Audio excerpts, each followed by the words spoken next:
character's that complex. I enjoyed the whole thing from finding Curie to finishing her side quest. I think more than I enjoyed Automatron.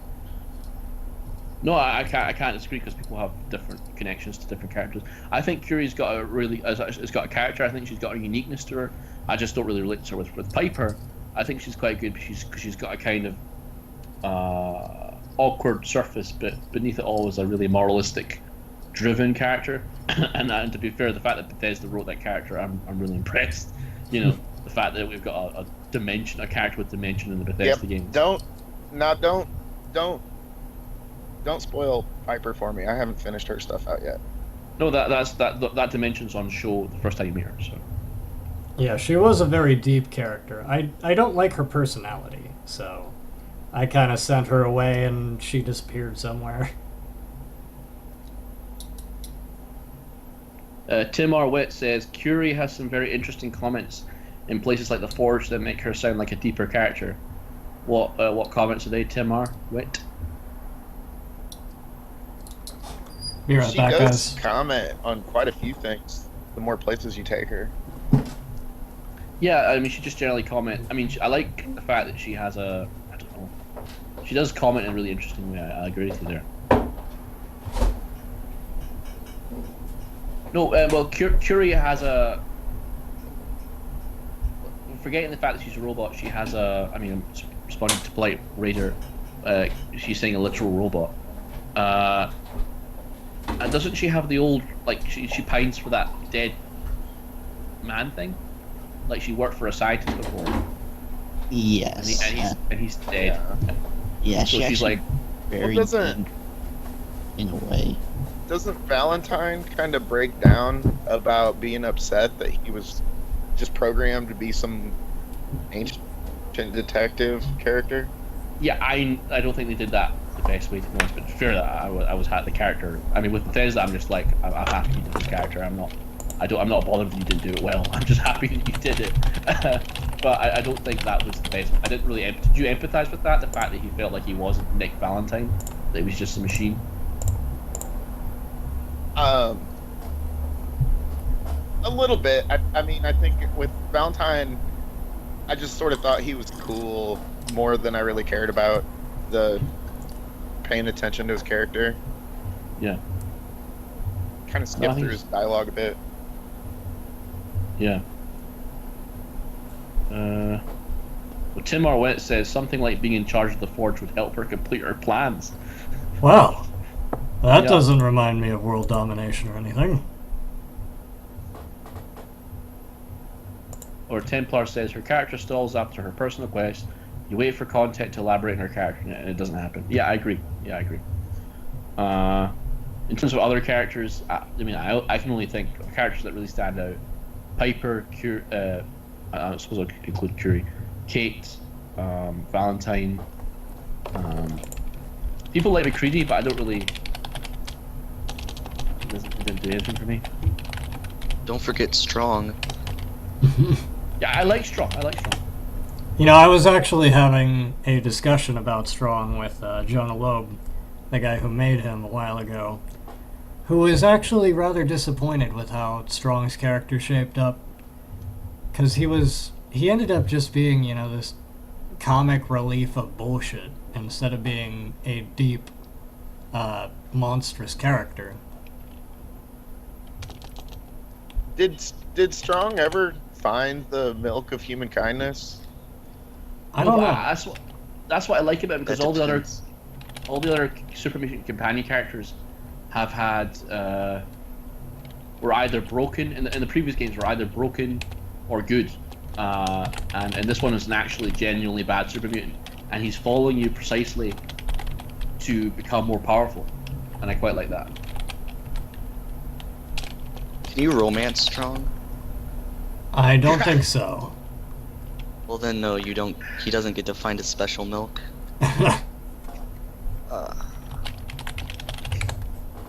Who's your favorite Super Mutant companion? Oh, that's a tough one. Probably Marcus. Yeah. The smart mutant. Yeah. Well, frankly, I think Gen 1s would always be more interesting to interact with. Definitely, yeah. I don't know who. I quite like Fox. Yeah, Fox is pretty cool. And I like Dog as well. Dog God. Yes. Yes. I forgot about him. How can you forget? I haven't played Dead Money in so long. Oh my god, playing it now is after Fallout 4. It's night and day. I like the really dark and gritty themes of like Dead Money in the Pit. Yeah, me too. You know, I am very excited. I think Far Harbor is going to be very inspired by ye old noir cop shows, and it's gonna. Oh, be that would be so cool if you could take Valentine with you.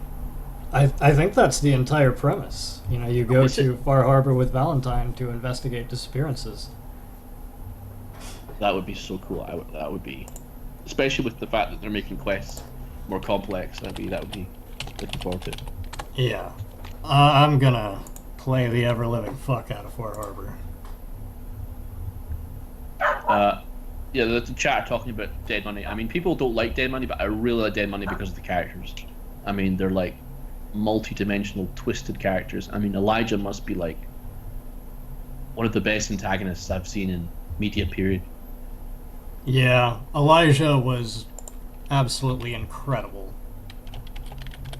On the topic of Elijah, there was actually a cut ending from Dead Money where he turned the vault that you're in at the end into a gas chamber and just killed you with the cloud if you said something wrong to him. See, I like I mean- sudden endings like that. There's quite a few. There's the NCR ending as well, where he wipes out the NCR. Yeah, that You one's jo- you really join him. hard to obtain. Yeah. I mean, you would have to. What do you have to do? You have to. You just have to be in bad terms with the NCR, and you have to do something else as well. I think you have to do Veronica's side quest. Oh yeah. Oh, so you can work out with what's her face, Miss Mute, Kathleen No, or whatever. No, to win Elijah's trust, I think you have to prove that you know Veronica or something. Oh, Yeah, something like that. yeah, because she was pretty much his intern. Yeah. No, it's a grey mod. I mean, the one mod which is I think is slightly over. One DLC, sorry, is I think is slightly overrated is Honest Hearts. I just Yeah. it doesn't wear well. I hated Honest Hearts. I remember whenever I first got Honest Hearts, I fell victim to the accidentally kill an essential NPC and end the DLC in 30 minutes. Oh yeah.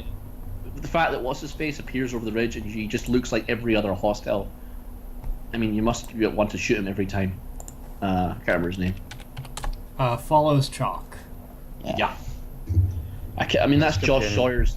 That's Josh Sawyer's last Fallout piece of work, and it's not very good. Yeah, I mean, Didn't you work on the other DLCs? Oh, Chris Avalon worked on them. well, I mean, Sawyer and Avalon worked on all of them, but I believe Sawyer was the lead designer on Honest Hearts. I mean, that really does ring true. You know, you've got Avalon working on Dead Money with his very down and out, cryptic, deathly interpretation of the Fallout history. Whereas, ow, Jesus, Sawyer, hold on, I just peeled my toenail backwards on accident. Whereas Sawyer, Sorry, go on. Sawyer's a little more rebuilding. Okay, go ahead. No, no, you can continue with Sawyer. Yeah, Sawyer is. No, he's more rebuilding, as you see. He's more about the actual. I mean, I'm not going to pretend he doesn't have a fatalistic interpretation of the universe. Every character in Sawyer's New Vegas, which he designed narratively and the game design, has a bad ending. Arcade has mostly bad endings. Veronica has mostly bad endings. Most characters have mostly bad endings in the main game.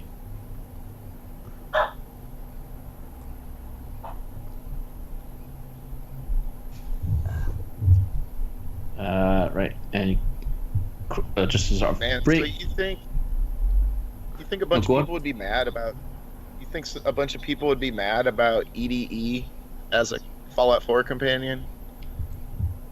Don't think so. I think that's an incredibly commonly requested addition to Fallout 4. And I kind there's of missed that one. there's even like a very slim chance he could appear there lore-wise anyway. Yeah? Because he Yeah.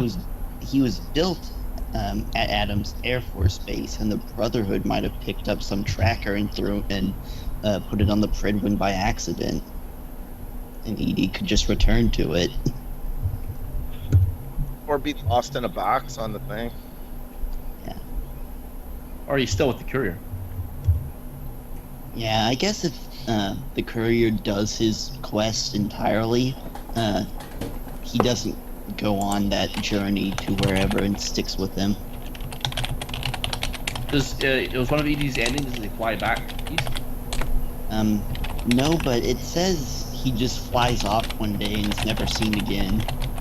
Probably to Navarro. Probably.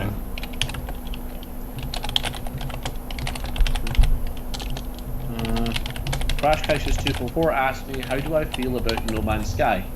It's probably relevant because I'll never actually, my opinion is irrelevant because I'll never actually probably play it, but it does look cool. I mean, what's your opinion of it? I think it's pretty cool that they've I'm got gonna all play that. the crap out of that game. Yeah. All that procedural stuff is awesome.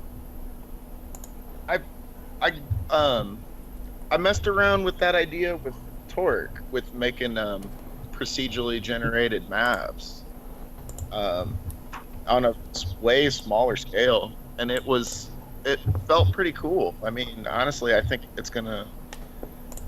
If it was that easy for me to make something that felt organic all that time ago, this is probably going to feel really amazing to explore. I'd probably want a story at the very least. I mean, in terms of, do you know what I mean? Like a narrative holding it all together. Yeah, that would be nice. I haven't heard much about story with it other than you're trying to get to the center. That sounds like an interesting story, I guess. Yeah, but if it's procedurally generated and never ending, then I don't need a story as much as a big sandbox to play in. yeah. I think it's kind of like Star Citizen, where in the beginning all the people you would come in contact with were supposed to be other players.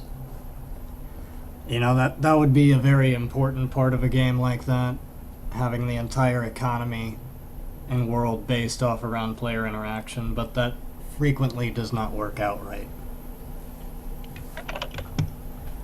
Crash Crashes 244 says, it seems like it might give the game industry something cool, more math involved, and maybe it will help Mass Effect.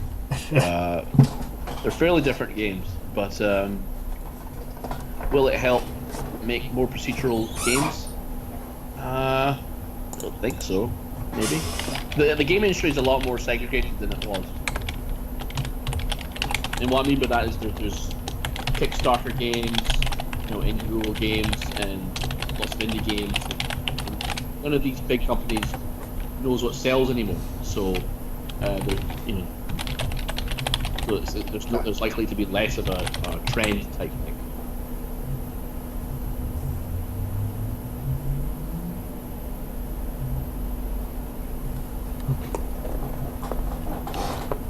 Let's see. I feel like Hopper and Daniel have not been speaking.